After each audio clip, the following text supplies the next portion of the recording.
إن الحمد لله نحمده ونستعينه ونستغفره ونعوذ بالله من شرور أنفسنا ومن سيئات أعمالنا من يهده الله فلا مضل له ومن يضلل فلا هادي له وأشهد أن لا إله إلا الله وحده لا شريك له وأشهد أن محمدا عبده ورسوله يا أيها الذين آمنوا اتقوا الله حق تقاته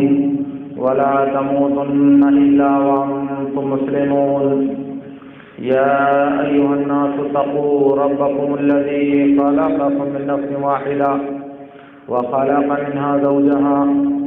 وبث منهما رجالا كثيرا ونساء واتقوا الله الذي تساءلون به والأرحام إن الله كان عليكم رقيبا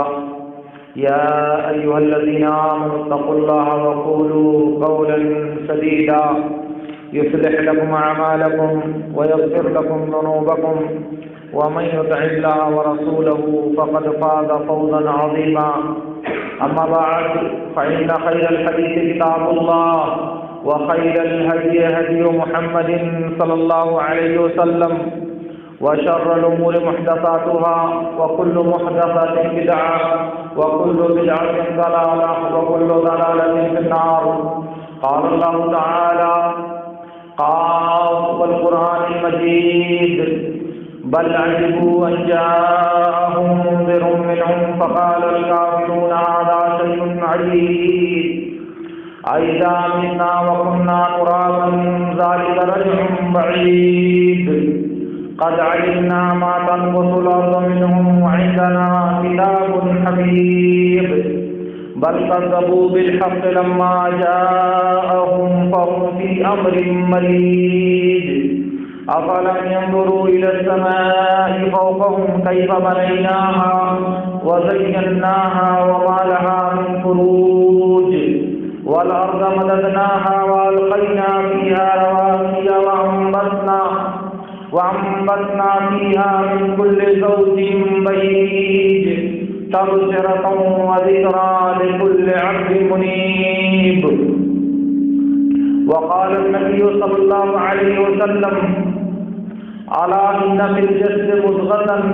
إذا صلحت صلح الجسد كله وإذا فسدت فسد الجسد كله ألا وهي القلب. معزز حاضرین، مسند احمد کی ایک روایت میں ہے، انس بن مالک رضی اللہ تعالیٰ عنہ کہتے ہیں کہ ایک دن ہم لوگ اللہ کے رسول صلی اللہ علیہ وسلم کے پاس بیٹھے ہوئے تھے کہ اسی درمیان آپ نے کہا کہ ابھی تمہارے پاس ایک جنتی آدمی نمودار ہوں گے یا ایک جنتی آدمی تمہارے پاس آئیں گے. تھوڑی دیر کے بعد ایک انصاری صحابی ہمارے پاس پہنچے. پھر اس کے دوسرے دن ہم نبی صلی اللہ علیہ وسلم کے ساتھ تھے. پھر آپ نے فرمایا سیطلع علیکم رجل من اہل الجنہ، ایک جنتی آدمی ابھی تمہارے پاس آئیں گے.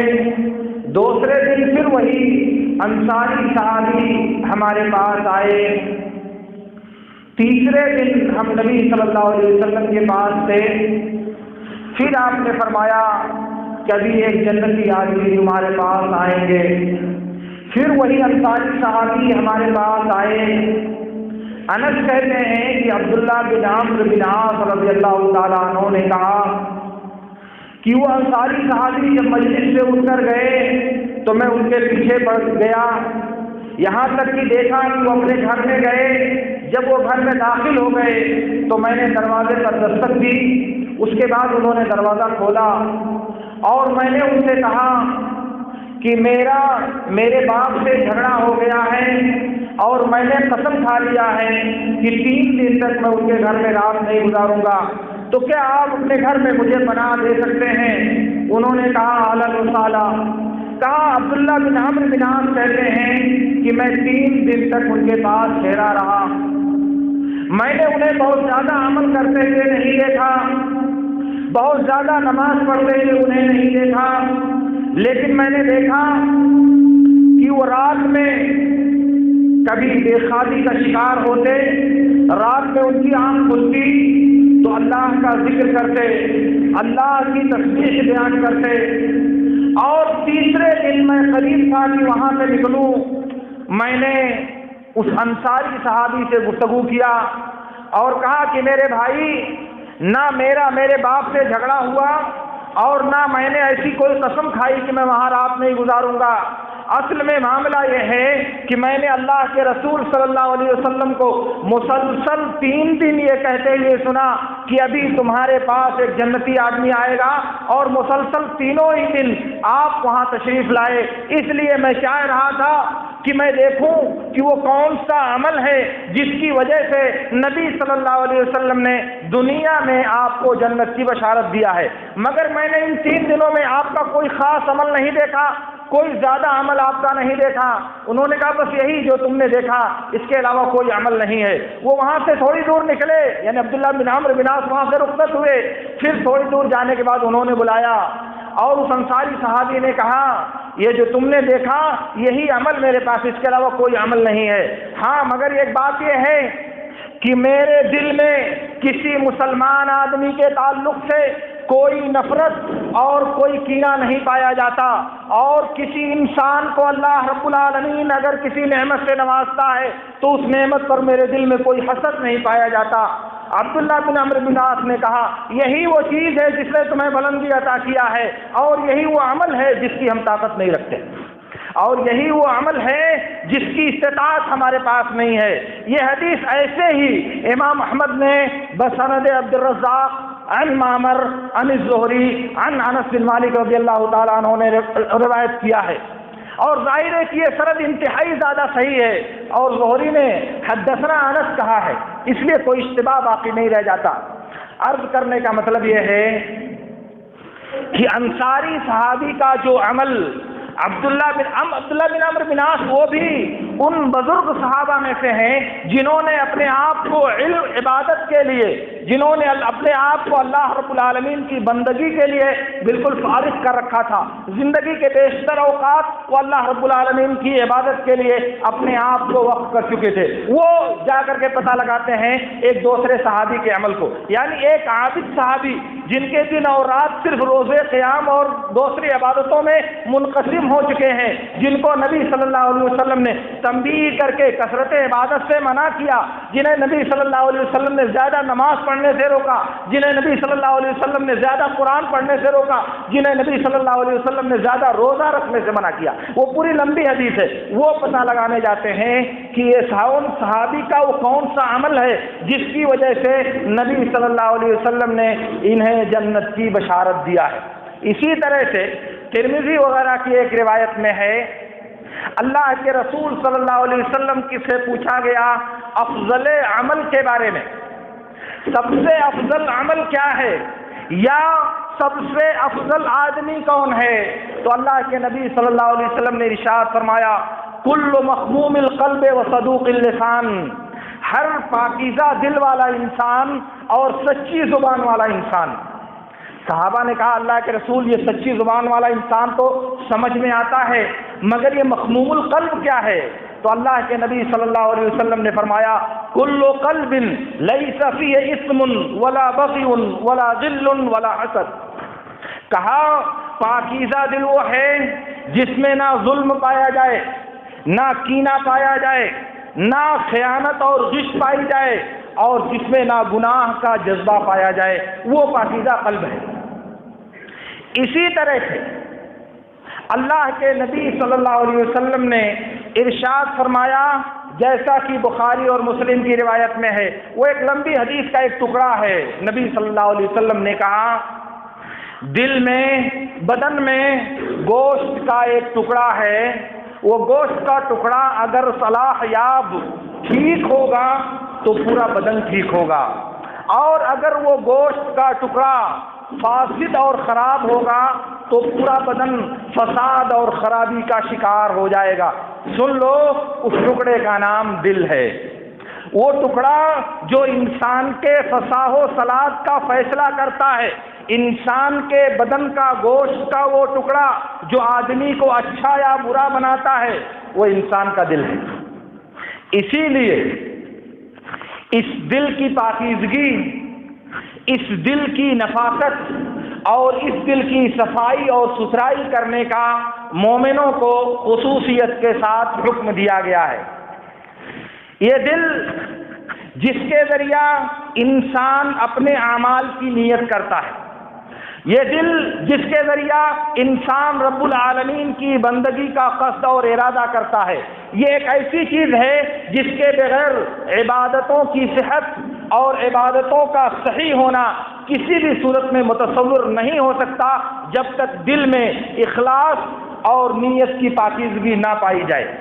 لیکن اس کے ساتھ ایک اور چیز ہے، نیت اور موافقت سنت یہ عبادت کی قبولیت کے لیے شرط ہے، اس کے بغیر تو شریعت میں کوئی عمل صحیح نہیں ہوتا۔ لیکن اس کے آگے ایک اور چیز ہے، اور وہ چیز ہے عمل کے نتیجے میں عابد اور عامل کا مقصد کیا ہے۔ عبادت کے نتیجے میں انسان اس عبادت کا ثمرہ کیا پانا چاہتا ہے۔ نماز پڑھتا ہے، نماز پڑھنے سے اس کا ارادہ کیا ہے، وہ کیوں نماز پڑھنا چاہتا ہے۔ وہ زکوٰۃ ادا کرتا ہے، زکوٰۃ کی ادائیگی سے اس کا مقصد کیا ہے، کیوں وہ زکوٰۃ ادا کرنا چاہتا ہے، اس کا ٹارگٹ، اس کا ہدف اور اس کی غایت کیا ہے جس کی وجہ سے بندہ یہ عمل ادا کرتا ہے۔ ایک تو شرعی حکم ہے جس کے لیے اللہ اور اس کے رسول نے اس کو ذمہ دار ٹھہرایا ہے، لیکن اسی کے ساتھ عبادتوں کے جو شرعی مقاصد اللہ رب العالمین نے طے کیے ہیں، وہ مقاصد حاصل کرنا انسان اپنی عبادت کا مقصد بناتا ہے یا نہیں۔ مثال کے طور پر اللہ رب العالمین نے ارشاد فرمایا ان الصلاۃ تنہا عن الفحشاء والمنکر، نماز بے حیائیوں اور برائیوں سے روکتی ہے۔ آپ نماز ادا کرو گے تو نماز کا ثمرہ اللہ تعالیٰ آپ کو یہ دے گا کہ آپ غلط کاریوں سے محفوظ رہو گے۔ نماز اگر آپ ادا کرو گے تو نماز کا پھل یہ آپ کو ملے گا کہ بے حیائیوں سے اللہ رب العالمین آپ کی حفاظت کرے گا۔ آپ جب نماز ادا کرو گے تو نماز کے نتیجے میں اللہ رب العالمین آپ کے اعضاء اور جوارح اور آپ کے پورے بدن کو فواحش و منکرات سے محفوظ رکھے گا۔ آپ نماز بھی 5 وقت کی ادا کرو، آپ ہر وقت نماز میں حاضر بھی ہو، اور اس کے بعد اس نماز کا جو ثمرہ رب العالمین دینا چاہتا ہے وہ ہمارے بدن پر مرتب نہ ہو، اس کا کوئی نتیجہ ہمارے بدن پر ظاہر نہ ہو، دل کی پاکیزگی پیدا نہ ہو، منکر کو منکر سمجھنے کی گھن دل میں نہ پائی جائے، غلط کو غلط سمجھنے کا تصور دماغ میں نہ پایا جائے، تو آخر وہ عمل، وہ عبادت کس مقصد کے لیے ہم کرنا چاہتے ہیں۔ یہ دل کبھی اس کو ٹٹولنا چاہیے، اس دل کو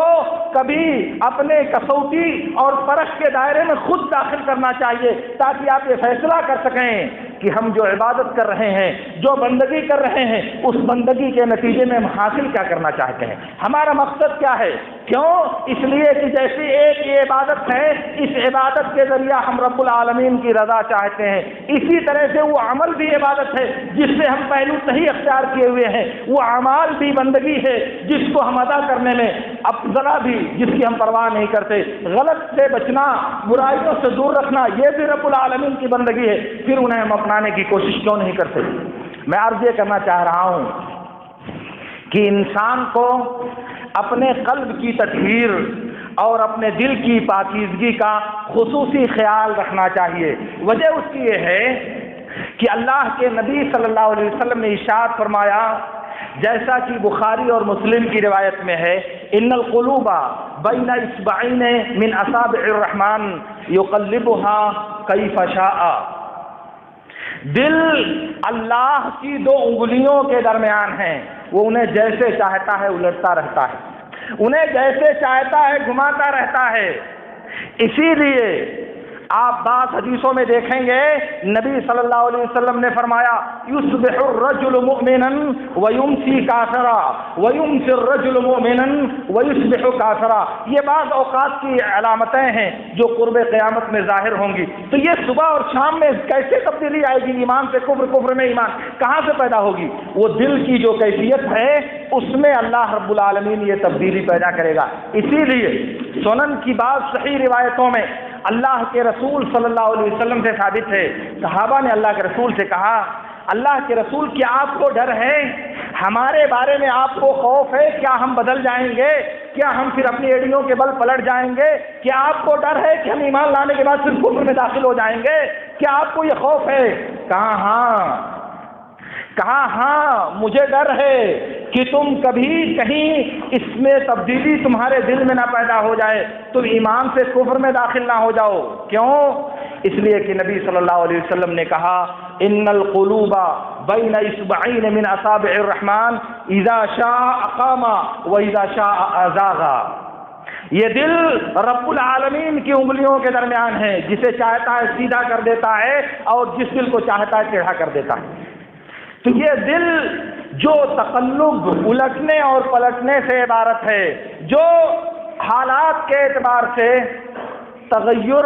اور تبدیلی کا شکار ہوتا رہتا ہے، جس کے بارے میں میرے نبی کو اپنے صحابہ کے بارے میں یہ ڈر ہے کہ کہیں ایسا نہ ہو کہ ان کا دل بدل جائے، کہیں ایسا نہ ہو کہ ان کی قلبی کیفیت متغیر ہو جائے۔ اس روئے زمین پر انبیاء کے بعد ان سے مقدس گروہ نہ پیدا ہوا ہے اور نہ قیامت تک کبھی پیدا ہوگا۔ ان کے بارے میں میرے نبی کو یہ ڈر ہے کہ کہیں یہ تبدیلی کا شکار نہ ہو جائے۔ پھر ہمارا اور آپ کا شمار کس قطار میں آئے گا؟ ہم اور آپ کی کیا حیثیت ہوگی؟ اور ہمیں کبھی ڈر نہیں لگتا، ہمیں کبھی خوف نہیں ہوتا کہ ہمارے دل میں تبدیلی پیدا ہو جائے گی، کبھی ڈر لاحق نہیں ہوتا کہ ہم تغیر کا شکار ہو کر الیاذ باللہ ایک ایسے راستے پر چل پڑیں گے جو حفاظت کا راستہ نہیں کہا جا سکتا۔ تو میرے عرض کرنے کا مطلب یہ ہے کہ ہم سب کو اپنے دل اور اپنے قلب کی کیفیت پر توجہ دینے کی ضرورت ہے، اور دل کو سدھارنے اور دل کو آراستہ کرنے کی ضرورت ہے۔ ظاہری اعمال اور ظاہری کیفیت کی اصلاح یہ تو ضروری ہے، کیونکہ میں نے عرض کیا کہ جب تک نیت کی پاکیزگی اور عمل کی ادائیگی سنت کے مطابق نہیں ہوگی، تب تک وہ عمل اللہ رب العالمین کی بارگاہ میں قبول نہیں ہوگا۔ لیکن اسی کے ساتھ دل کی نفاست اور دل کا تزکیہ، اس کی صفائی کا بھی ہم کو خیال رکھنا چاہیے۔ وہ صحابی جن کے بارے میں ان کا نام روایات میں مذکور نہیں ہے، بعض لوگ جو عبداللہ بن سلام کا واقعہ ذکر کرتے ہیں، عبداللہ بن سلام انصاری نہیں تھے۔ عبداللہ بن سلام انصاری صحابی نہیں ہیں، اس لیے اس واقعے میں وہ نہیں ہو سکتے۔ وہ صحابی گھر میں موجود ہیں اور مجلس میں نبی صلی اللہ علیہ وسلم ان کے جنت ہونے کی بشارت دے رہے ہیں۔ وہ جنت کی بشارت اللہ کے نبی ان کو کیوں دے رہے ہیں؟ دل ان کا پاکیزہ ہے، دل ان کا پاک ہے بغض سے، دل ان کا پاک ہے کینہ سے، دل ان کا پاک ہے حسد سے، دل ان کا پاک ہے نفرت سے، دل ان کا پاک ہے آلودگی سے، دل ان کا پاک ہے دوسروں کو اپنے سے نیچا دکھانے کے جذبے سے، دل ان کا پاک ہے اللہ کے بندوں کو اپنا مشق ستم بنانے سے، دل ان کا پاک ہے خود کو دوسروں کے وقت سے برتر سمجھنے کے جذبے تعلی سے۔ اس لیے نبی صلی اللہ علیہ وسلم انہیں یہ بشارت دے رہے ہیں کہ تم یا وہ آدمی جو آئے گا بھی وہ جنتی ہوگا۔ اس لیے میرے دوستو، آپ اللہ رب العالمین سے جو چیز چاہتے ہیں، آپ اللہ رب العالمین سے جس چیز کے خواستگار ہیں، آپ اللہ رب العالمین سے جس چیز کے طالب ہیں، آپ کو ٹھیک وہی معاملہ اللہ کے بندوں کے ساتھ انجام دینا چاہیے۔ آپ کمرے میں جامعہ کی چہار دیواری میں آپ رہتے ہو، آپ کو ایک پاکیزہ سماج، ایک پاکیزہ ماحول، ایک پاکیزہ معاشرہ میسر کیا گیا ہے۔ اس کا مطلب یہ ہے کہ اس پاکیزگی کا اثر آپ کے اعضاء اور جوارح کے ساتھ آپ کے قلب پر مرتب ہونا چاہیے، آپ کے قلب کو اس پاکیزگی سے متاثر ہونا چاہیے، اور پھر نتیجہ وہ ظاہر ہوگا جو نبی صلی اللہ علیہ وسلم نے اس حدیث کی روشنی میں امت کے انسانوں کو پہنچایا ہے۔ اس کے برخلاف اس پاکیزہ ماحول میں آپ گندگی پسند ہوں، آپ کی طبیعت فحش اور بے حیائی پر آمادہ ہو، آپ کی طبیعت میں گندگی کوٹ کوٹ کر بھر دی جائے، آپ نفاست سے گھن کرنے لگیں، آپ کو اچھائی ناگوار محسوس ہونے لگے، تو آپ بتائیں مجھے اس پاکیزہ ماحول کا اثر آپ کے اوپر مرتب ہو رہا ہے یا نہیں؟ آپ خود غور کریں۔ اور ایک بات سن لیں، اللہ رب العالمین انسانوں کا یہ جو قلبی تصور ہے، انسانوں کے دل کی یہ جو کیفیت ہے، اس پر اللہ رب العالمین کی نظر ہوتی ہے، اور یہ ایسی چیز ہے جو دنیا میں کسی بھی مخلوق کے بس میں نہیں ہے کہ اس کو دیکھ سکے، اسے پرکھ سکے، اسے جانچ سکے یا اس پر کوئی حکم لگا سکے، کسی بھی مخلوق کے بس میں نہیں ہے۔ یہ ایسی چیز ہے جو صرف اللہ رب العالمین جانتا ہے، اور صرف اللہ رب العالمین کو حق ہے کہ وہ اس پر جو چاہے گا حکم لگائے گا، اور اسی کے اعتبار سے جو چاہے گا اس پر اللہ رب العالمین جزا مرتب کرے گا۔ یہ صرف اللہ رب العالمین کی خصوصیت ہے۔ صحیح مسلم کی روایت میں ہے، اللہ کے رسول صلی اللہ علیہ وسلم نے ارشاد فرمایا، ان اللہ لا ينظر الى صورکم واموالکم ولکن ينظر الى قلوبکم واعمالکم۔ اللہ رب العالمین تمہاری شکل و صورت اور تمہارے مال اور جائیداد کو نہیں دیکھتا، اللہ رب العالمین تمہارا دل دیکھتا ہے اور تمہارا عمل دیکھتا ہے۔ اللہ رب العالمین عمل کی کیفیت دیکھتا ہے، اور اس کیفیت کے بعد ادائیگی کے لیے دل میں کیا جذبہ ہے اور دل میں اس کا داعیہ کیا ہے، وہ اللہ رب العالمین دیکھتا ہے، اور اسی کے اعتبار سے اللہ رب العالمین اس کا بدلہ مرتب کرتا ہے۔ اب اگر آپ سوچیں کہ آپ دنیا کے انسانوں کو دھوکہ دے سکتے ہو، دنیا کے انسانوں کو اپنی ملمہ سازی کا شکار بنا سکتے ہو،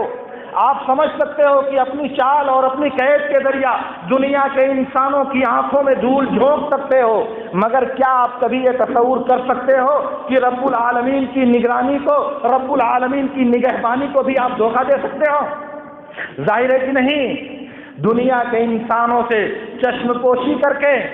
اور انہیں دھوکہ دے کر آپ اپنے آپ کو مبرہ ثابت کر سکتے ہو، مگر رب العالمین کی نظر میں آپ کو کامیاب ثابت کرنے کے لیے، آپ کو باعصمت ثابت کرنے کے لیے رب العالمین کی نظر میں آپ کا محفوظ ہونا ضروری ہے، اور اس کے لیے آپ کی قلبی کیفیت رب العالمین کی نظر میں ہے۔ اس کے لیے آپ کے دل کا جو انداز اور اس دل میں بیٹھا ہوا جو فکرہ ہے وہ اللہ رب العالمین کی نظر میں ہے۔ آپ کہاں جاؤ گے؟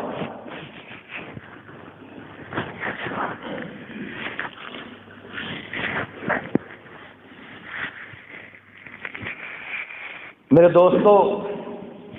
اور میرے عزیزوں، میں عرض یہ کرنا چاہ رہا تھا کہ ہم سب کو اپنے اعمال کی ادائیگی کے وقت، رب العالمین کی بندگی کے بجاوری کے وقت اس پہلو پر بھی ایک نظر ڈالنی چاہیے کہ اس عبادت کو ادا کرنے سے ہمارا مقصد کیا ہے، اس عبادت کی ادائیگی سے ہم چاہتے کیا ہیں۔ ورنہ ہوتا یہ ہے کہ چند اعمال اور چند عبادات ادا کرنے کے بعد انسان خود کو در یتیم اور دوسروں کو یتیم سمجھنے کے جرم کا مرتکب ہونے لگتا ہے، خود کو معصوم اور دوسروں کو معصوم قرار دینے کی جرأت اس کے اندر بے ساختہ پیدا ہو جاتی ہے، خود کو فرشتہ اور دوسروں کو ابلیس باور کرانے کا جذبہ اس کے دل میں اس قدر تیزی کے ساتھ پروان چڑھتا ہے کہ وہ کب اس کی گرفت میں آتا ہے اسے اس کا احساس بھی نہیں ہو پاتا۔ حالانکہ بندگی جو کی جا رہی ہے وہ بندگی بذات خود مطلوب نہیں ہے، بلکہ بندگی اس لیے کی جاتی ہے کہ رب العالمین نے حکم دیا ہے، اور جب رب العالمین نے حکم دیا ہے تو ظاہر ہے کہ قبول کون کرے گا؟ اللہ رب العالمین اس عبادت کو قبول کرے گا، اور جب قبول کرے گا تو ثمرہ بھی اللہ رب العالمین دے گا، بدلہ بھی اللہ رب العالمین دے گا۔ کسی انسان کے بس میں ہے کہ وہ اپنی عبادت کے مقبول ہونے کا غرہ اس کے دل میں پیدا ہو؟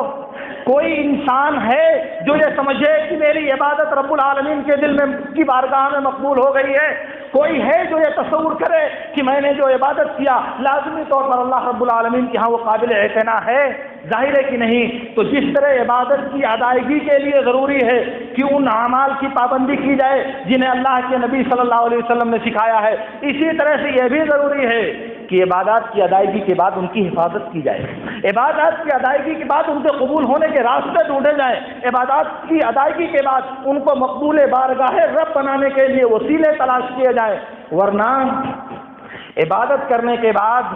اگر غرہ پیدا ہوتا ہے عبادت کا، عبادت کرنے کے بعد اگر دوسروں کو اپنے سے کمتر سمجھنے کا جذبہ پروان چڑھتا ہے، اگر عبادت کی ادائیگی کے بعد خود کو فرشتہ سمجھنے کا مرض پنپتا ہے، تو سمجھ لینا چاہیے کہ وہ عبادت آپ کو کہاں لے جا رہی ہے۔ ورنہ اس روئے زمین پر صحابہ سے بڑھ کر عبادت کرنے والی مخلوق آپ کو نہیں ملے گی، لیکن اس کے باوجود میرے نبی نے ایک دوسری قوم کے بارے میں فرمایا، یحقر احدکم صلاته امام صلاته ویحقر احدکم صیامه امام صیامه۔ نماز اور روزہ صحابہ سے بھی بڑھ کر کرنے والی ایک قوم ہے، اور جب بھی اس روئے زمین پر صحابہ سے بڑھ کر، صحابہ سے مقدس کوئی دوسرا گروہ نہیں ہو سکتا، لیکن اس کے باوجود نبی نے کہا تمہاری نماز اور تمہارا روزہ ان کے مقابلے میں کمتر ہوگا۔ بہت عبادت گزار ہوں گے، بہت تہجد گزار ہوں گے، بہت زیادہ اللہ رب العالمین کی بندگی کرنے والے ہوں گے، مگر اس کے باوجود نتیجہ کیا ملے گا؟ یمرقون من الدین کما یمرق السهم من الرمیہ، دین سے ایسے نکل جائیں گے جیسے تیر نشانے سے نکل جاتا ہے۔ اور اگر لئن ادرکتہم لاقتلنہم قتل عاد، اگر میں ان کو پا گیا تو قوم عاد کی تباہ کرنے کی طرح انہوں قتل کر کے تباہ کر دوں گا۔ کیوں بھائی؟ عبادت تو بہت ڈھیر ساری کرتے تھے،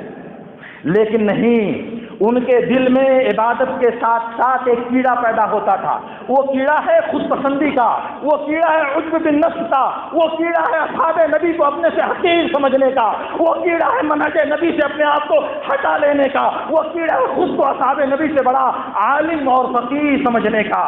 اسی لیے یقرؤون القرآن لا یجاوز حناجرہم، وہ سمجھتے ہیں کہ ہماری فہم مستقل ہے، ہماری سوچ مستقل ہے، ہمارا علم مستقل ہے، ہماری فقہ مستقل ہے، ہمیں صحابہ کی طرف رجوع کرنے کی ضرورت نہیں ہے۔ گمراہ ہو گئے۔ تو عبادت اور بندگی تو کیا انہوں نے، مگر اس بندگی کے ساتھ اصحاب نبی کی عبادتوں کو حقیر سمجھنے کا جو جذبہ ان کے ہاں پروان چڑھا، اس نے ان کو ڈبو دیا۔ اور اگر یہ کیفیت ہمارے اندر پیدا ہو جائے کہ ہم اپنی بندگی کی وجہ سے، ہم اپنی پرستش اور عبادت کی وجہ سے اپنے ہی جیسے دوسرے انسانوں کو اس طرح سمجھیں کہ ہمارے سے کمتر ہیں جیسے وہ لوگ سمجھتے تھے، تو ہماری عبادتیں برباد نہیں ہو جائیں گی۔ اور اس کا مظہر آپ بسا اوقات مسلم سماج میں اور مسلم معاشرے میں جب آپ اپنے گھروں کو جاتے ہو تو بارہا آپ اس کو پاتے ہو، بارہا آپ اسے محسوس کرتے ہو، لیکن آپ یہ بات سمجھ لیں کہ درخت پر جب پھل زیادہ ہوتا ہے تو ڈالی جھکتی ہے، ڈالی میں تواضع اور انکسار پیدا ہوتا ہے، وہ نیچے آتی ہے۔ اس لیے اگر عبادت کا ثمرہ ہمارے بدن پر مرتب ہوگا، اگر عبادت کی لذت سے ہمارا قلب آشنا ہوگا تو اس میں انکساری پیدا ہوگی، اس میں عاجزی اور فروتنی پیدا ہوگی، اس میں کمتری اور خود کو کمتر سمجھنے کا جذبہ پیدا ہوگا۔ اور اگر اس کے الٹا پیدا ہوتا ہے تو پھر ہمیں اپنے دل کی خیر منانی چاہیے، ہمیں اپنے دل کا دوبارہ محاسبہ کرنا چاہیے۔ میرے دوستو، میں آپ سے عرض کرنا چاہ رہا تھا کہ ہمیں اپنی زندگی کے مظاہر کے ساتھ ساتھ اپنے دل کی پاکیزگی اور اس کی تطہیر پر بھی خصوصی توجہ دینی چاہیے۔ بات بہت سی عرض کرنے کی ہے، لیکن ساری باتیں میں آپ سے عرض نہیں کر سکتا، لیکن میں آپ سے سرے دست جو بات کہنا چاہتا ہوں وہ یہ ہے کہ بند کمرے میں، کمرے کی تنہائی میں انسانوں کی نگاہوں سے چھپ کر، کیمرے کی نظروں سے خود کو بچا کر جب آپ خود کو رب کی معصیت کے راستے پر ڈالو گے، جب آپ خود کو انسانوں کو نگاہوں سے چھپا کر رب کی نافرمانی کی ڈگر پر قائم کرو گے تو اس کا ثمرہ کسی نہ کسی دن آپ کو ملے گا، اس کی سزا یا جزا رب العالمین کی طرف سے کسی نہ کسی دن آپ کا استقبال کرے گی۔ ابھی وقتی طور پر ہو سکتا ہے اللہ رب العالمین مہلت دے، ہو سکتا ہے اللہ رب العالمین اپنے نظام مکافات کے اعتبار سے کچھ دنوں کی فرصت آپ کو دے، لیکن آپ چھوٹ جائیں، آپ بچ جائیں، ایسا نہیں ہو سکتا۔ تو میں عرض یہ کرنا چاہ رہا ہوں کہ دلوں کی پاکیزگی، دلوں کی تطہیر اور اس کا تزکیہ کرنے پر خصوصی توجہ دینے کی ضرورت ہے۔ اور پھر دل جب پاکیزہ ہوگا، دل میں جب صفائی اور ستھرائی ہوگی تو بہت سی چیزیں جو آج آپ بلا جھجک اور بغیر سوچے سمجھے کرنے میں کوئی جھجک محسوس نہیں کرتے، کل آپ کو اس سے نفرت محسوس ہوگی، کل آپ کو اس سے گھن محسوس ہوگی، کیونکہ آپ کے دل کی پاکیزگی اس آلودگی کو کبھی گوارا نہیں کرنے دے گی۔ اس لیے اللہ رب العالمین سے میری دعا ہے کہ اللہ رب العالمین ہمیں ان باتوں کو سمجھنے اور ان پر عمل کرنے کی توفیق عطا فرمائے۔ وآخر دعوانا ان الحمد للہ رب العالمین۔ اقول لکم ما تسمعون واستغفر اللہ لی ولکم۔